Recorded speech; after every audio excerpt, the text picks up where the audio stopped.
southern Yarra Ranges, and we're talking about artificial habitats for native animals and insects that we actually can construct in our backyards, in our community houses, in our schools, in other special places. So standing next to me here is a magnificent 5-star hotel. It's a natural hotel, it's an eco-hotel, and which has been developed by the local land care group with assistance from state government funding and other sorts of funding from council. And it's something that actually provides a magnificent range of different types of habitat, whether that be small bamboo sticks, whether that be native bracken, whether that be bits of stems of trees that have been drilled out. And so the range of animals that love these five-star rated hotels include your arthropods, bugs and beetles, ants, insects, worms, but we also have some plants that have been planted here to provide further attraction when they flower, such as over here. When they flower, they'll also attract other insects that might well then start to nest in the extraordinary range of spaces and niches which we find if we look around this magnificent 5-star hotel. So this is something that you can construct in your backyard. And it's not something which should really cost you any money, because these are just gathered materials, second-hand bricks, they're offcuts of wood, there are bits of stones, there are bits of broken pipes, the sort of debris that's sort of lying on your roadside, that's lying in your backyard, that might be lying under your house. Very easily put together in a structure like this, which would have tremendous benefits and be great fun. So that's one of the aspects we'll be talking about today in artificial habitat, how to do this in your own backyard, what to use, and some of the benefits. Today we're talking about artificial structures to an artificial means of enhancing the habitat in your backyard.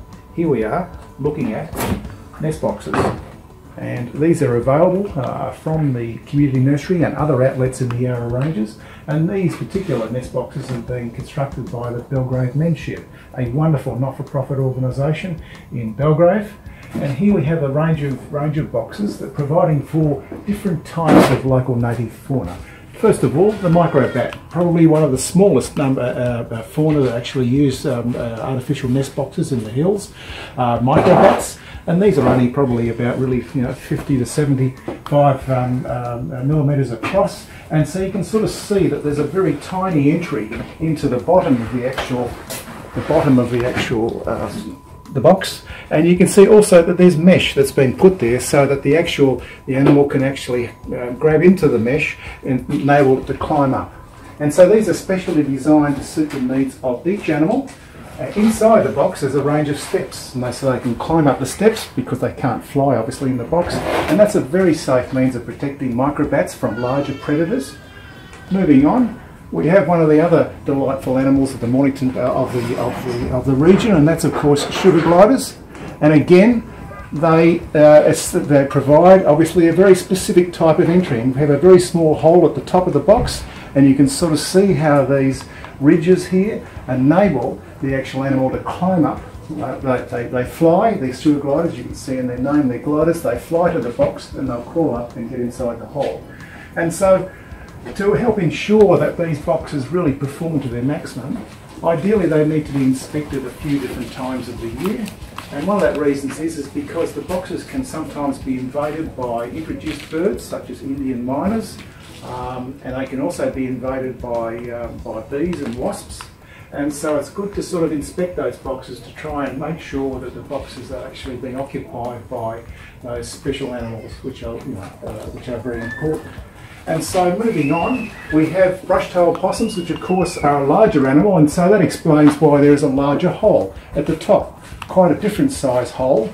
And the claws of that animal there is very easily able to climb from the top of the box and enter the hole, and you can sort of see that there's also a special barrier up there, and that barrier prevents a lot of birds, a lot of introduced birds from occupying the same size box as the brush-tailed possum prefers.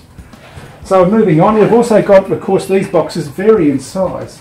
Why is that? Because obviously they're actually being occupied by some of them are much larger birds, and in this case, of course, it's the kookaburra box.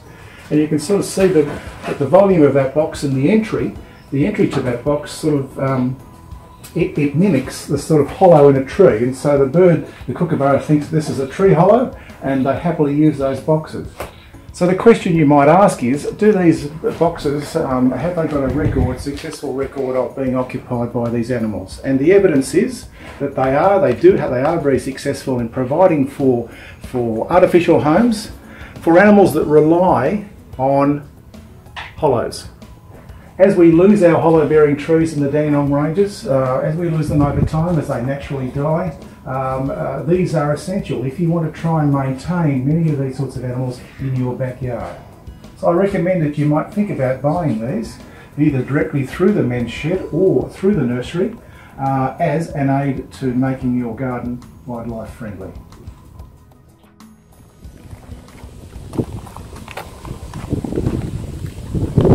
Today we've been talking about creating artificial habitat in your backyard and in your front yard and in your nature strip. Here we are looking at a recently constructed magnificent stone wall. This is constructed out of, this has been made out of local rock, local rye dacite. It's a beautiful stone.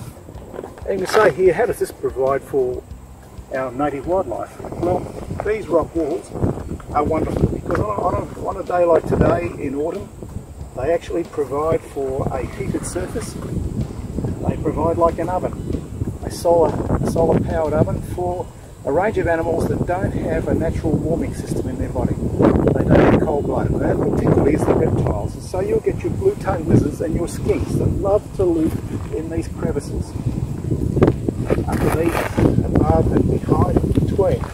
So this is an ideal habitat that you can create in your backyard. Now, you don't need to go to the trouble of making a beautiful curved wall like you've got here. You can merely have piles of rocks, piles of old bricks, piles of timber. They'll provide the same function.